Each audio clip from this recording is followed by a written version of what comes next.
Boa tarde, pessoal. Hoje é dia 19 de agosto, quarta-feira. A gente está começando mais um fechamento do mercado.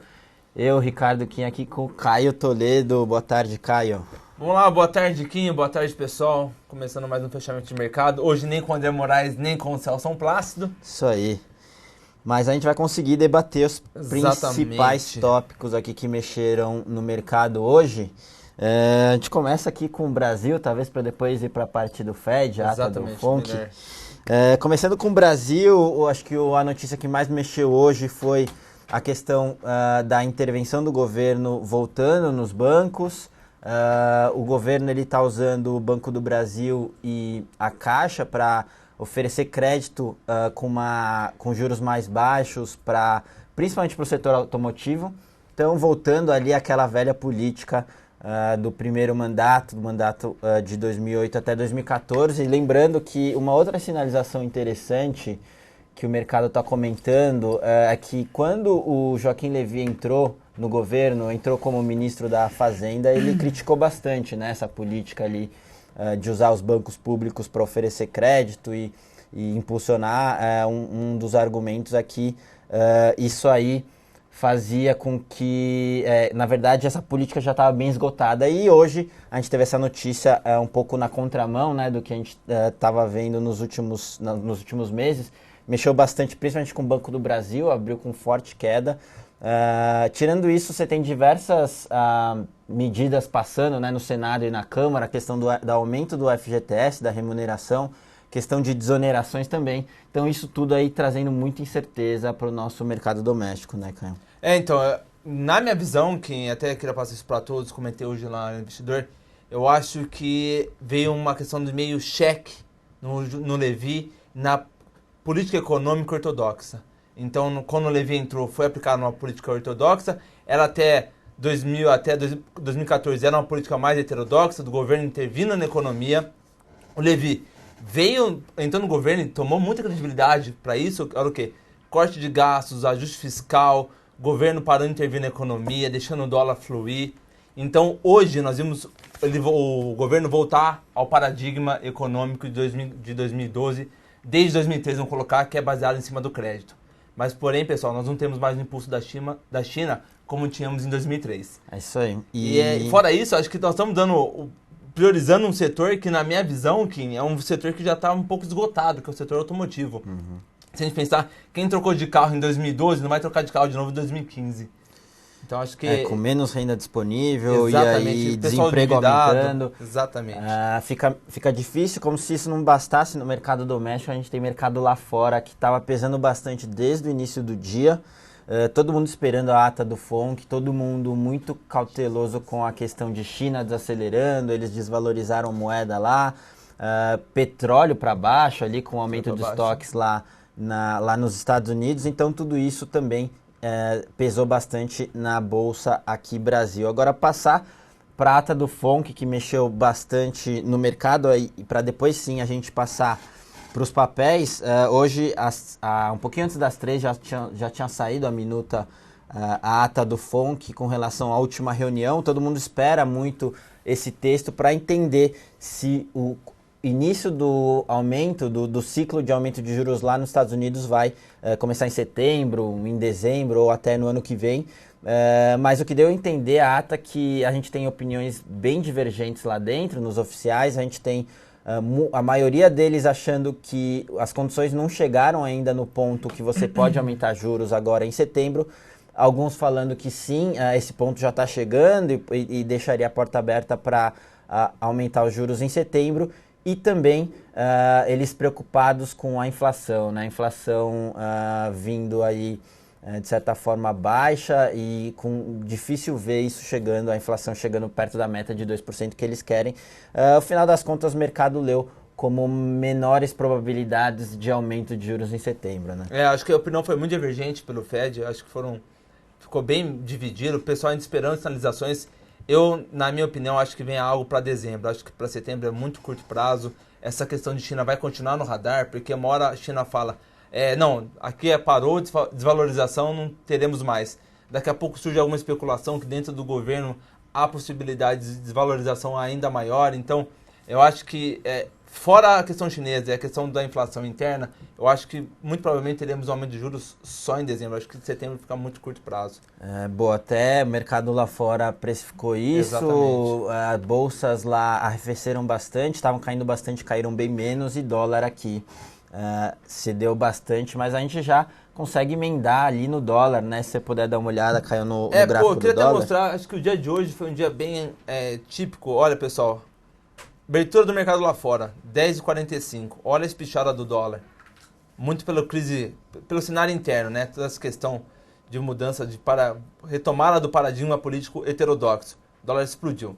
Chegou próximo, deu aquela correção, que é natural do mercado, né? Mas na hora que bateu o Fed, o dólar pesou. Aqui, ó, o dólar pesando.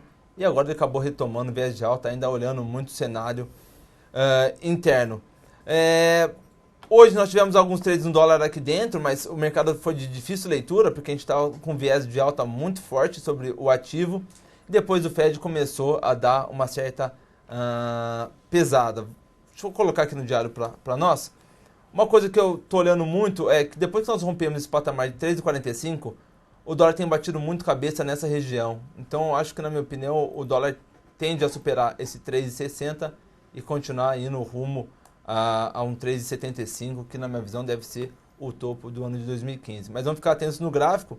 Eu acho que ele está batendo cabeça aqui, ele tende a bater mais cabeça dentro desse intervalo, entre 3,45 e 3,60 aqui. Boa, já indo diretamente para o Ibov, que também mexeu bastante com essa questão internacional do FONC e também questão política aqui dentro.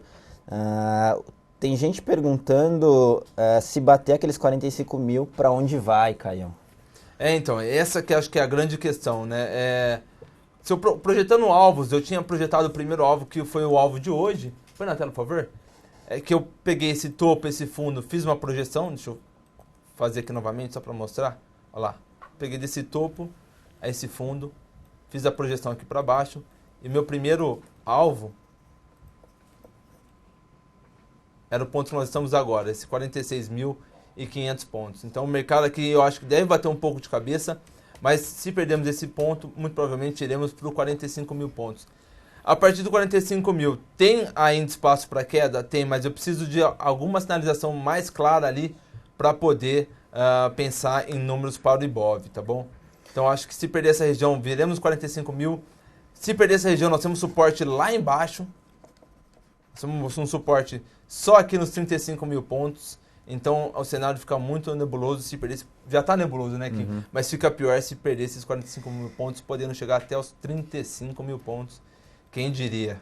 Bom, em termos de fundamentos para o Ibov, a gente continua bem cético, apesar de agora o Ibov está tradando num patamar mais razoável de múltiplos. Se você for ver bem, agora negocia cerca de 10,9 vezes preço-lucro, perto da média, uma média ajustada ali de acordo com a nova metodologia do Ibov, um pouco ou até bem próximo da média histórica dos últimos 3 anos. Então isso aí nos deixa um pouco menos cético que a gente estava há 3 meses atrás, por exemplo, quando o Ibov bateu aquele 58 e negociava 14 vezes. Agora um pouco mais razoável, até porque se você olhar em dólar, está perto ali daqueles 3 mil pontos. Daqueles níveis da crise de 2008. Então alguns fundamentos aí interessantes. Por outro lado, a gente não vê nenhum trigger ali muito claro para o Ibov subir. Não, teria que ter uma melhora política muito forte, econômica. Muito pelo contrário, a gente vê algum risco do Brasil perder grau de investimento. Isso aí também talvez não esteja completamente precificado aí na Bolsa, apesar de estar bem precificado em CDS e coisas do gênero. Na Bolsa a gente ainda acha que tem espaço para queda no momento que chegar mais perto ali, ou mais com dados mais concretos de uma queda no grau de investimento e o Brasil passando para grau de especulação, tá? Partindo agora para os papéis, várias dúvidas aqui, começando com Fibra e Suzano. Hoje a gente teve notícia relevante, de qualquer forma, é um dos únicos papéis, né, ali que estavam subindo na Bolsa como um todo, sendo que dólar é para baixo. O pessoal perguntando, poxa, Suzano e Fibra para cima. O que a gente teve de notícia hoje foi a Fibra repassando o preço, ou tem um aumento de preço de cerca de 20 dólares a tonelada em todos os mercados dela. O pessoal já faz essa extrapolação para Suzano também, que está no mercado de celulose global. Então, por isso que Suzano e Fibria sobem. Agora só vai um pouco de encontro com o que a gente fala aqui, né? Em termos de commodity, celulose está muito bem, e se fazer a comparação com commodity metálica, por exemplo, o petróleo, eles conseguem repassar preço. Europa é um importante consumidor ali da celulose, então a gente ainda gosta desse case em termos de fundamento, principalmente dólar se mantendo um patamar mais alto e a commodity performando bem aí ao redor do mundo. Bom, sobre fibra, eu gosto muito do papel, rompendo um topo que era um topinho muito forte, que era essa região de 50,15, quando fez um candle de reversão, fez até uma queda, veio dos 50 até o patamar de 46,75 e agora voltando a subir. Eu marco como principal ponto aqui para mim essa região de 51,60, tá bom? Que é esse retângulo aqui projetado para cima.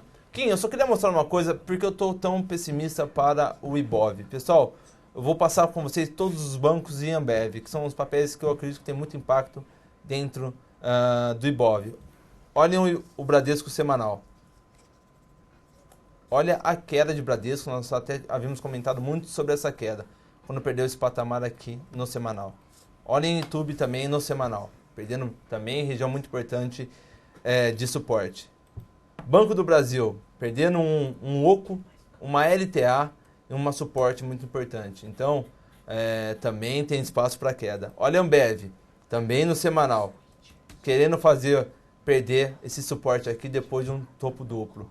Então, todos os ativos que possuem muito peso dentro do Ibov estão com a cara de queda, estão com ou topo duplo, ou um oco, ou um perdendo suporte importante no semanal. Então, isso chama muita atenção para mim, todos os papéis, que eu acho que todos têm muito ainda espaço para queda e, portanto, eu acho que Ibov tem espaço para queda. E Fibra e Suzano, eu acho que são os dois papéis que são, felizmente, dois papéis que tendem a subir agora até, pelo menos, o fim do ano.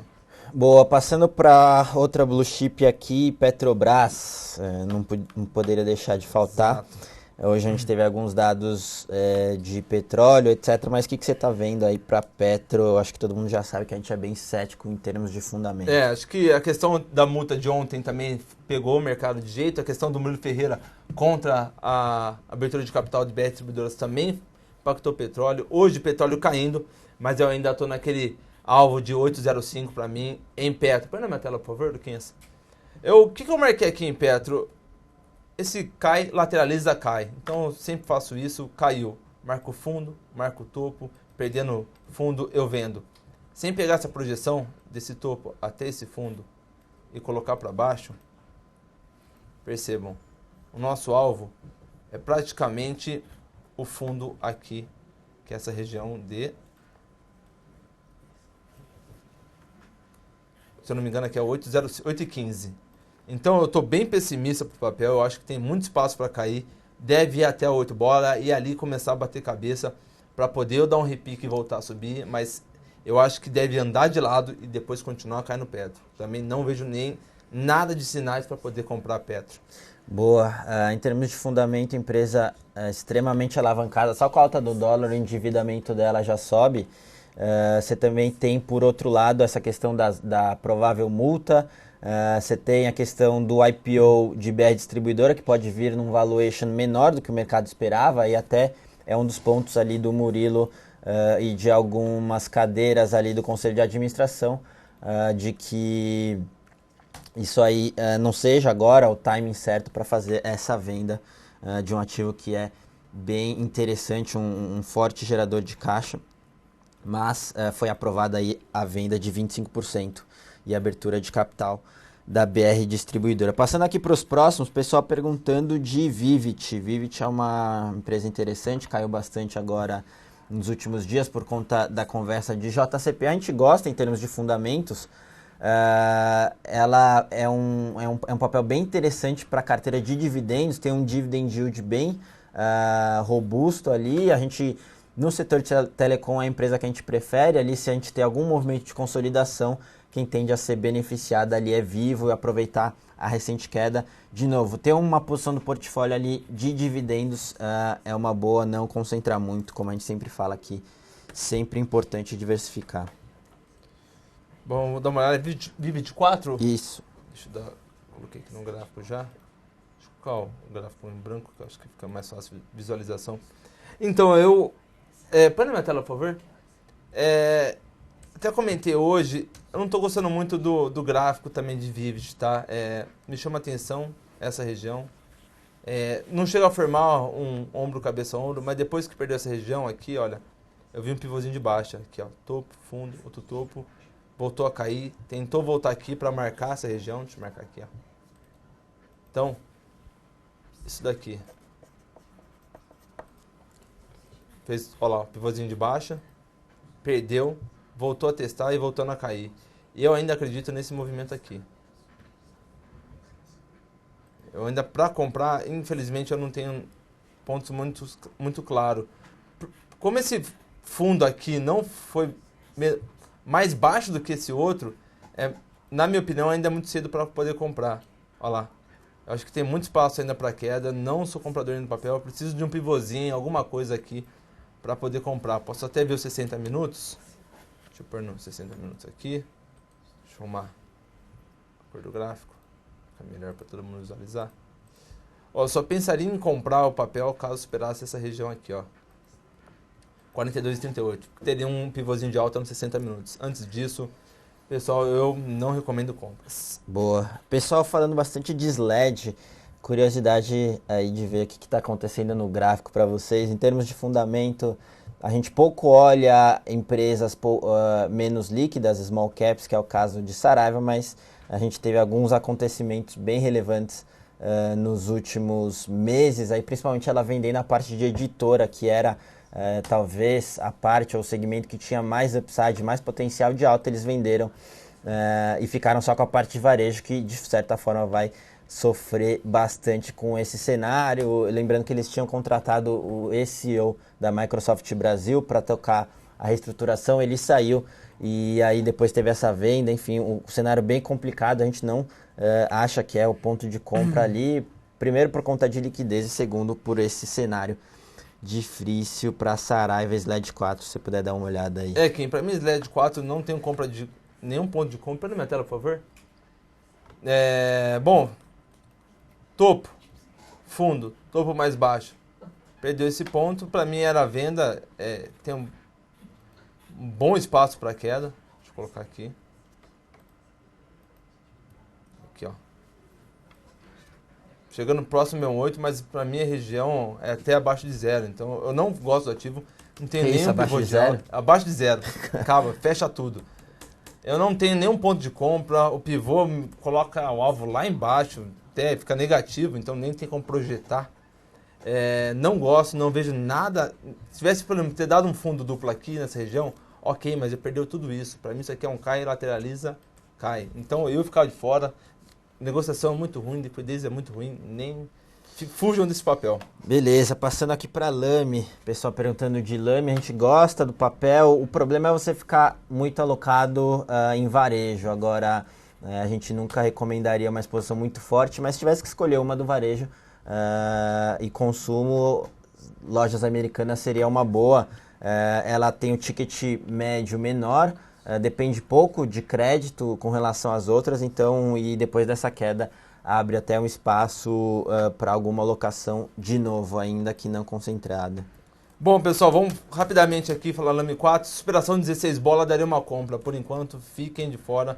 Não vejo pontos claros para a compra aqui em Lame 4. Temos aqui um pivôzinho de baixa, que até não foi muito na mesma altura, né? Teve um pouquinho acima, mas ainda não sou comprador de Lame 4. Boa. A última pergunta aqui, GGBR, o pessoal perguntando, a gente é bem pessimista, a gente já está acabando o tempo aqui, mas só para resumir, o setor como um todo a gente não gosta de siderurgia e GGBR tem problemas de governança corporativa que piora ainda mais o cenário, não faz sentido ter posição agora nisso com outros ativos mais interessantes. Né? Graficamente também, pessoal, fujam do ativo, está em suporte no mensal, tá bom? Esse pontinho está em suporte no mensal. mas nada para comprar ainda é muito complicado comprar qualquer papel aí, Gerdau, Uzi Minas, todos. Boa, pessoal, acho que a gente deu para cobrir a maioria dos papéis, ficaram alguns para olhar, mas a gente está aqui todo dia e a gente retoma ali a partir de amanhã. A produção já chamou a nossa atenção. Hoje a gente vai ter que acabar no horário, pessoal, mas obrigado ali pela presença de todos, espero que vocês tenham gostado. Obrigado, Caio, aí. Valeu, Kim, valeu, pessoal. Então, concluindo mais um, estamos lá agora na hora do Arena Investidor. Valeu, pessoal, e até a próxima.